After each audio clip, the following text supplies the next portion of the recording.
Bueno, señores, en Telematutino 11 estamos muy complacidos de iniciar el 2020, nuestra primera entrevista con un personaje que admiramos muchísimo, que ha hecho grandes contribuciones a la sociedad dominicana de donde ha estado, no desde ahora, desde hace décadas. Se trata del empresario doctor Antonio Isa Conde, ministro de Energía y Minas. Buenos días, doctor. Buenos días, Feliz felicidades. 2020. No solo a ti, a los muchachos aquí que nos acompañan y a todo el público que nos está viendo. Qué bueno, don Tony, comenzar el año con usted. Y justamente yo quisiera, con esa visión que usted tiene, con la experiencia que le han dado las distintas posiciones que ha ocupado como líder empresarial, como empresario privado y como funcionario público, iniciando este 2020, la visión que usted tiene, ahora que estamos haciendo análisis, en cierta forma pronóstico en base a lo que tenemos en agenda y con los elementos que podemos trabajar en este 2020. ¿Cómo usted ve los retos y lo que tenemos por delante? Yo creo que tenemos muchos retos y muchas oportunidades. Tenemos también muchos problemas que enfrentar, muchos problemas. La gran debilidad que tiene el país es institucional, indudablemente. Hay un resquebrajamiento de las instituciones, el clientelismo y el rentismo político ha permeado no solamente a los partidos, sino prácticamente a la sociedad completa. Entonces, para enfrentar esos retos, lo que primero se tiene que tener una visión del Estado. Y sobre todo ahora que estamos en una época electoral, los políticos tienen que ver más allá de este periodo.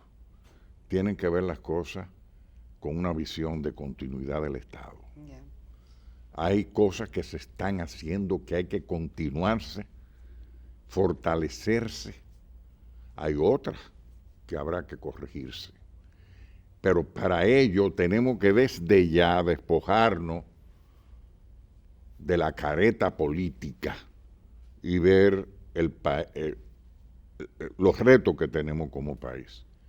Sobre todo a nivel del Congreso Nacional, que pueden haber leyes fundamentales, básicas. Ahí no podemos ver las cosas con una óptica partidarista y con rencores, sino tenemos que ver lo que eso puede significar para el futuro de la sociedad dominicana. Tenemos cosas que se están haciendo que son fundamentales, que hay que darle continuidad. En el caso particular del Ministerio de Energía y Minas, tenemos el problema de la exploración y explotación de hidrocarburos. Es un proceso que hemos llevado a cabo con tenacidad durante más de 4 años. Estamos en una etapa que necesitamos el apoyo de toda la sociedad, sobre todo de la clase política. Justamente haciendo un paréntesis ahí, don Tony, justamente eso era un reclamo del país en sentido general, que nuestros recursos mineros sean alguna vez explorados y explotados para beneficio del país. Sí. Entonces no hacerlo es quedarse atrás, pero yo no entiendo cómo que ahora eso es un problema. No, lo que estoy planteando es que tenemos que verlo con esa visión, porque ya se ha hecho un trabajo que hay que continuar. Por ejemplo, ya se otorgó, se adjudicó una de las cuencas más importantes. Es la de una parte de la cuenca de San Pedro de Macorís. ¿Cómo fue esa adjudicación? Eso, mira, aunque la ley no lo plantea, porque son contratos ley, contratos que aprueba el Ejecutivo mediante una negociación y van al Congreso. Sí. Pero nosotros desde que comenzamos este proceso dijimos, aquí no van a haber negociaciones grado a grado. Y lo que hicimos fue todo un proceso transparente totalmente desde el inicio, dando a conocer permanentemente y de manera pública cada paso que estábamos haciendo hasta concluir con el modelo de contrato que se iba a adjudicar. Pero decidimos hacerlo eso mediante un proceso de subasta, como si fuera una obra de arte. Este es el contrato, esto es lo que plantea el gobierno, esto es lo que ofrece el gobierno. ¿Quién está dispuesto a asociarse a nosotros en estas condiciones o mejorando estas condiciones? Entonces, en esa subasta, una empresa, van a hacer una serie de subastas. Mientras hayan bloques y hayan gente interesada, vamos a ir subastando los distintos bloques, que tanto en mar como en tierra. Pero eso implica que no vaya al Congreso. Si tiene que ir ahí, Tiene por que eso ir al es mi Congreso. llamado. Entonces, ya se adjudicó una empresa de una importancia enorme. Cuando uno ve que una empresa de esta naturaleza se interesa en explorar con fines de explotación en mar, gas natural, En mar. gas natural, eso es un salto histórico para la República Dominicana. ¿Quién es la Y empresa, doctor? Apache es una de las empresas más importantes a nivel mundial en materia de exploración y explotación de petróleo, pero sobre todo en la parte de gas. Y es una empresa que prácticamente se concentra en los Estados Unidos. Tienen Egipto, tiene el Mar del Norte y en Guayana también. Pero es una empresa que tiene mucho crédito. Bueno, sus facturaciones son billones al año. Billones. Sí. Pero cuando una empresa de esta dice, ahí hay posibilidad, voy a arriesgar mi dinero en eso, es porque, además de las informaciones que nosotros le hemos ofrecido y ellos han validado, tienen que tener informaciones que despierten su optimismo para participar en un caso como esto. Y esto ya es un triunfo para República Dominicana. Okay. Ahora ya tenemos poder del Ejecutivo para firmar el contrato, una vez firmado, porque estábamos en fiesta y todo el mundo está en fiesta. Desde que lo firmemos, lo mandaremos al Congreso, y de ahí también es el llamado en este sentido. Y no es solamente por nosotros, sino para que los congresistas vean primero la naturaleza del contrato. Es un contrato que se ha hecho pensando en el país y la manera más objetiva, que se ha estudiado durante 3 años, que ya tiene más de un año en discusión en las redes del ministerio para que el que quiera opinar, opinara. Eso se ha llevado a nivel internacional, responde a parámetros modernos, pero sobre todo a la defensa de los intereses nacionales. Y bajo esta óptica es que lo tenemos que ver. Pero no solamente me refiero a este contrato y a lo que pueden venir, porque vamos a seguir haciendo subastas, por lo menos trimestral, pensamos hacer por lo menos cada trimestre.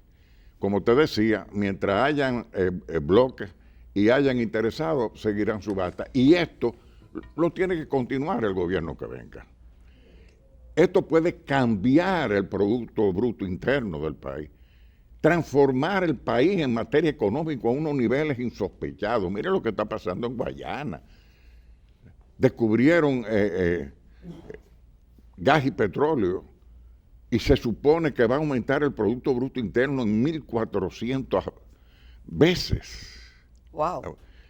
Ahora, eso implica que hay que saber manejar esos recursos. Por eso nosotros no nos hemos conformado con hacer todo este proceso, sino que estamos fortaleciendo la legislación para que esos recursos que pueden eventualmente llegar al país sean utilizados de la manera más racional posible y en beneficio del desarrollo de la República Dominicana.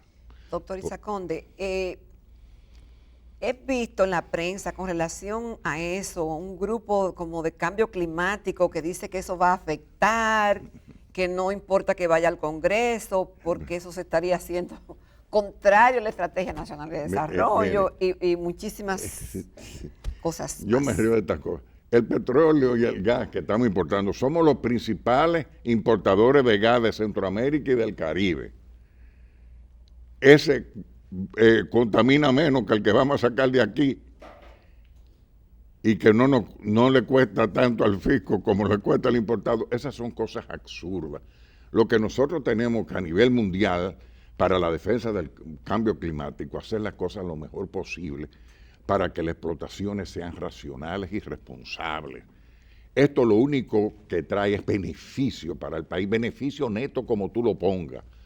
Ahora tenemos que hacerlo también de la manera adecuada. Y después, como te decía, que los recursos lleguen a donde deben llegar y no sean dilapidados por la clase política sobre todo, que es la que asume el poder público. Por eso nosotros tenemos, como te decía, al mismo tiempo que trabajamos con esto, hemos trabajado en este proyecto de ley que está en el Poder Ejecutivo sobre el uso y destino de las rentas mineras del país.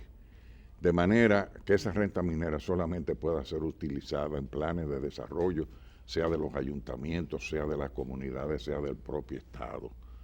Y que incluso tenga también reservas para cuando en algún momento disminuye por razones de precio o de otro motivo, haya la reserva suficiente para terminar las obras que se han comenzado con esos recursos. Eso yo espero que salga del Ejecutivo y que además el Congreso lo vea con esta visión, con una visión de país, de continuidad del Estado. Eso va a dar trabajo porque hay muchos buitres acechando los recursos del Estado por ahí y es realmente lo que una ley de esta naturaleza hace es alejarlo. Entonces, evitar que esos recursos se malucen. Ha pasado en muchos países del mundo, tenemos nuestro ejemplo, el ejemplo de Venezuela, por ejemplo, un país con tanta riqueza, pero esa riqueza no se ha convertido en desarrollo. Y yo he dicho que desarrollo es algo más que crecimiento, porque implica el ser humano, su presente, su futuro, su hábitat. Entonces nosotros la riqueza que saquemos del subsuelo tenemos que convertirla en desarrollo, porque esos son bienes no renovables, se acaban algún día. Y en el momento que se acaben, nosotros no podemos permitir que lo que queden sean los pasivos ambientales para las próximas generaciones, sino obras de infraestructura, empleo, cosas que vayan a mejorar la calidad de vida de la gente, aumentar el capital social en salud, en educación, a crear empleos permanentes y productivos, de una manera que los recursos que sacamos de nuestro subsuelo se puedan sembrar, crezcan, se cosechen y alimenten las ansias de desarrollo y de progreso que tiene nuestro país. Así es. Don Tony, con su permiso y el de los señores televidentes, vamos a un corte comercial y en breve regresamos.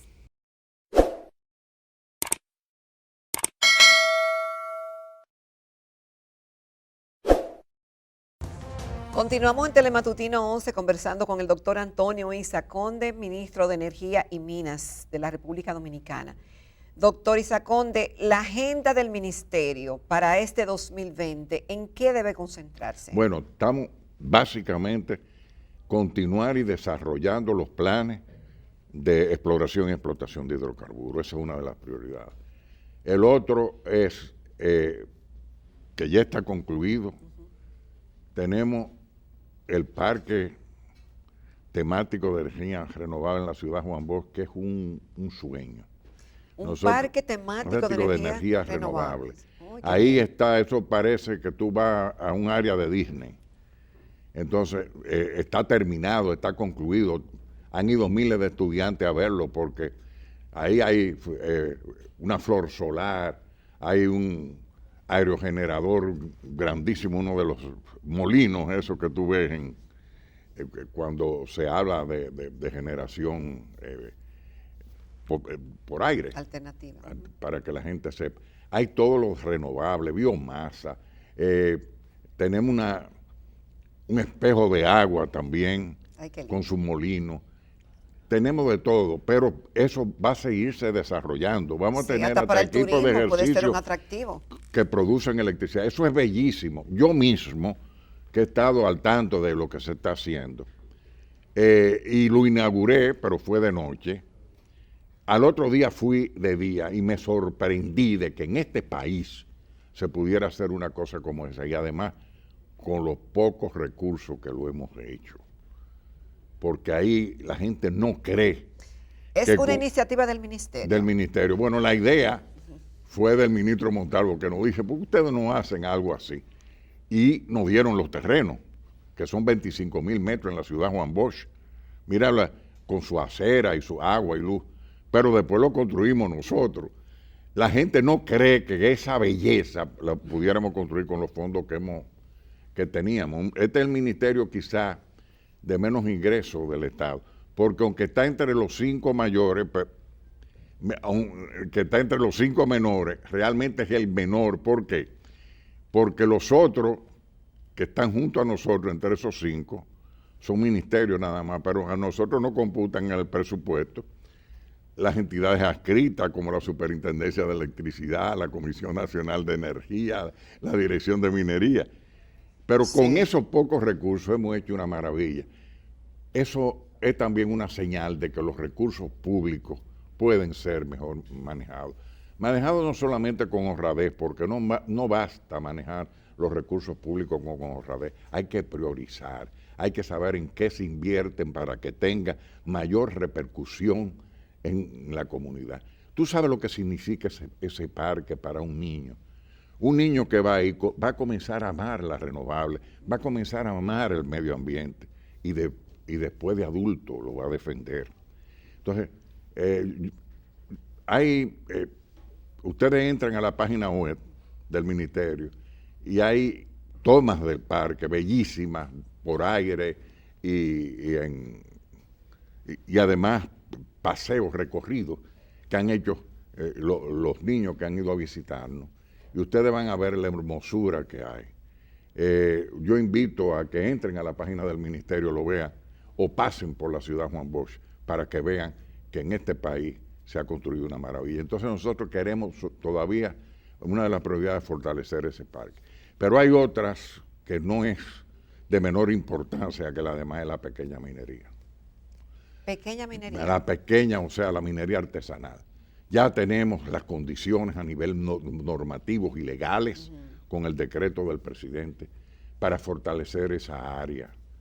Un área que realmente es un problema a nivel de todos los países del mundo. Porque ¿Por qué? esa área está, la explotación minera a nivel artesanal está ligada a la pobreza. Es como el conuquismo. Sí. Yo le llamo a la minería artesanal el conuquismo de la minería. Estamos hablando del Larimar. De gente pobre, del Larimar, de ámbar, de oro ámbar, aluvial. La gente arriesga su vida, daña el ecosistema y pone la riqueza que trae del suelo en manos de mercaderes de la pobreza, pues como yo lo llamaría.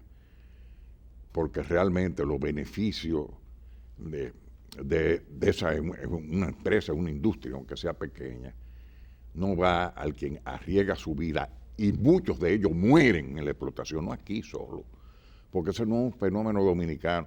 Es más, aquí quizá es menor porque lo que estamos haciendo es ámbar, el Larimar, pero imagínate en el Congo que la explotación artesanal se hace a nivel de diamante, de oro. En Colombia hasta las esmeraldas, en Perú el oro. Óyeme, eso, cada gema que sale de ahí puede salir manchada de sangre, y nosotros tenemos que hacer que esa sea una explotación primero segura, comercialmente rentable y organizada. Y para ese es un reto grandísimo, difícil. Yo he insistido en que el peor enemigo del medio ambiente es la pobreza. Y para tú combatir eso no basta con buenas intenciones y hacer un llamado a la gente para que entienda la importancia que tiene de hacer las cosas bien. Sí, porque las reglas se interpretan como trabas. No, que el hambre no tiene mañana. Tú puedes poner todas las reglas, tú puedes poner todas las supervisiones que tú quieras, pero cuando una persona necesita comer y llevar la comida a sus hijos, rompe reglas, arriesga su vida y no se da cuenta que a la larga está conspirando contra su propio futuro y el de sus hijos. Crear conciencia es importante, pero lo más importante es tratar de que esa actividad se haga lucrativa, mejorar las condiciones de la vida de la gente de esas comunidades. Eso es un reto, y ese es un reto que tenemos que enfrentar. En la parte eléctrica tenemos retos enormes, que me llevaría todo el programa a relatártelo. Doctor, usted dice que tenemos que seguir, o el ministerio, el país, abocado a lo que es la exploración y posterior explotación. ¿Qué tan lejos estamos de conseguir que eso sea una realidad? Mira, lo que es una realidad es que tenemos un sistema de petróleo y gas en el país. Es decir, Dividido eso lo en podemos 7 cuerpos. seguir afirmando. No, eso hay. Pero una cosa es que tengamos petróleo y gas, como por ejemplo en esa cuenca que se adjudicó, hay gas natural. Exacto. El experticio técnico no dice que hay gas natural. Ahora, eso es explotable económicamente. Porque no basta que exista un sistema, tiene que haber una serie de condiciones, tiene que estarse ¿No lo determina produciendo. la cantidad, doctor? Eso tiene importancia, pero lo más importante primero es que ese petróleo o gas que se está produciendo llegue a una caverna y haya una roca selladora. Porque tú puedes estar produciendo y tú puedes ver aquí mismo emanando petróleo. Ay, tenemos petróleo, sí, tenemos petróleo, pero ese petróleo se está acumulando en una cueva, para que la gente me entienda, y luego otra roca que la selle, y cuando tú perfores tenga ahí suficiente como para explotarlo económicamente. No.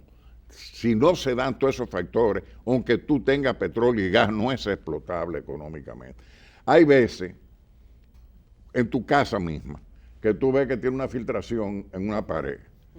Eso no significa que haya que tener problemas, esto puede estar en otro sitio. Así es. Es más, incluso en caso de petróleo y de gas puede ser hasta una mala noticia, porque puede que se esté formando el petróleo, pero no se esté acumulando y se filtre por ahí. Pero, y eso no se sabe previamente, eso hay que hacer la exploración. Antes, cuando tú hacías una perforación, después que tenías esa información, había una probabilidad de un 10%. Pero ahora con la tecnología moderna, esa posibilidad de 35 a 40%. Entonces, cuando una empresa como Apache toma ese riesgo, es porque está convencido de que tiene mucho más posibilidad que la del promedio. Incluso yo viendo en la página web de esa empresa su propaganda, una de las propagandas que decía, vamos donde hay. Exacto. Eso no se van a arriesgar, no, sino es que tienen confianza que eso va a ser rentable, que eso va a ser productivo. Pero nosotros, por principio, por ética, no podemos crear falsas expectativas y le tenemos que decir a la población las cosas como son. Ahí tenemos grandes perspectivas, somos optimistas y lo que tenemos es que cruzar los dedos y tratar de que eso sea positivo para el país y para el futuro de todos los dominicanos. Es decir, que ya estamos organizados en el ministerio de manera tal de que lo que sigue es ya continuar con los procesos de exploración y posterior explotación. Sí, ya está, eso está montado comenzamos a trabajar hace más de 5 años y ya tenemos toda la parte técnica de parte del ministerio legal, los modelos financieros, todo eso está bien amarrado. Entonces ahora lo que estamos en el periodo de subastas, para seguir subastando, porque aparte de esta empresa que subastó esa cuenca, esa zona, hay otras que han mostrado interés, que incluso entregaron sus papeles prácticamente tarde, entonces tienen que esperar la segunda subasta para poder participar y esperamos que esa subasta se haga en este trimestre. Don Tony Saconde, estamos terminando este periodo de gobierno 2016-2020 y el pacto eléctrico nada. Bueno. Y hemos hablado de los pactos muchísimas veces en el programa y siendo coherente con eso, no quiero yo dejar sacarlo de agenda. Bueno, con el pacto eléctrico ya yo tengo la garganta seca de hablar, eso es parte de la miopía de la clase política dominicana. Ese pacto debió firmarse hace mucho. Pero eso se veía como una conquista del gobierno y no como una conquista del país. Porque la Estrategia Nacional de Desarrollo fue concebida, diseñada y aprobada para que eso se aplique independientemente de quién tenga el poder en un momento dado. Eso es un proyecto del 2030 y ese pacto es parte de ese proyecto. Debió firmarse. Tuvimos 3 años trabajando, toda la sociedad civil, todo el mundo. Es decir, que pudiera decirse que está listo a nivel nada más de No, eso es nada más llamar a la firma. Pero el presidente Medina, y con toda razón, decía, yo no puedo asumir un compromiso a nombre de los gobiernos que vendrán si los principales partidos políticos no se comprometen junto conmigo. Claro. Porque la sociedad civil está dispuesta a firmarla hasta sola. Y cuando hablo de sociedad civil, todo,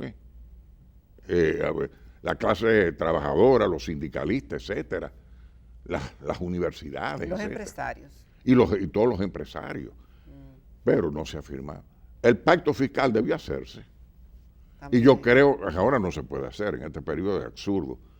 Pero eso, aparte de que ser una necesidad, y fue hecho con una visión, se planteó en la estrategia, ahora tiene mucho más necesidad.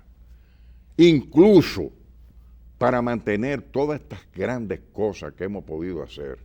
Porque cuando yo veo el 911, cuando veo cómo está trabajando el COE, cuando veo una serie de cosas que se han hecho, para mantener eso se necesitan recursos y voluntad. Y aquí el presupuesto nacional, lo que le queda al Estado para manejar es una chilata. Necesitamos un pacto, y el pacto no implica solo nuevos impuestos, sino un uso mejor de los recursos públicos. Tiene las dos cosas. Pero realmente tenemos que hacer una reforma fiscal, porque el sistema fiscal dominicano es injusto, muy injusto. Entonces tenemos que hacer correctivos, y eso solamente, dada la situación de nuestro país, se entendió cuando se discutió la Estrategia Nacional de Desarrollo, que eso debía hacerse mediante un pacto.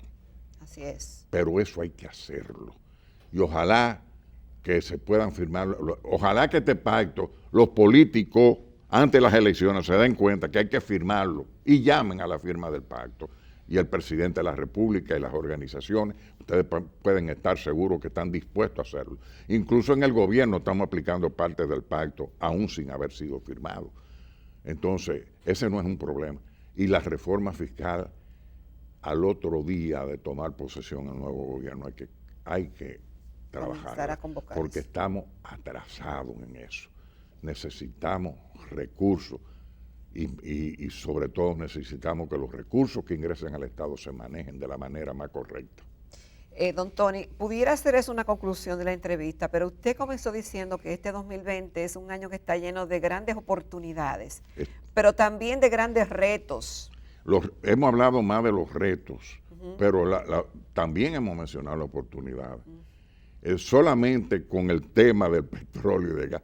Señores, ustedes no se imaginan las oportunidades que tenemos en materia de exploración y explotación de hidrocarburos. Óyeme, es transformar este país, podemos transformar este país. Pero todavía incluso la sociedad dominicana, como no tiene esa cultura y ha vivido siendo engañada, no se da cuenta de la trascendencia que tiene un proyecto como esto. Eso debiéramos estarlo aplaudiendo todo y haciendo esfuerzos porque se haga y que se haga bien. Así es. Porque eso no va a terminar en este gobierno, sino en lo que siguen. Entonces de ahí que eso se tiene que convertirse en un proyecto nacional, no en un proyecto del Ministerio de Energía y Minas, del gobierno de Danilo Medina, de Tony Isa. No, eso tiene que ser un proyecto nacional y que lo asuman las organizaciones políticas, las organizaciones de la sociedad civil, la sociedad entera, porque es su futuro que puede estar en juego. Tenemos que seguir por ese camino y hacerlo bien. Bueno, ojalá que sus palabras sean escuchadas, don Tony, y que sea motivo de reflexión y de acción, sobre todo, de parte de los actores fundamentales. Muchísimas gracias al doctor Antonio Isa Conde por haber prestigiado otra vez a Telematutino 11 con su participación. Gracias a ustedes. Bueno, señores, vamos a la rectita final de Telematutino 11.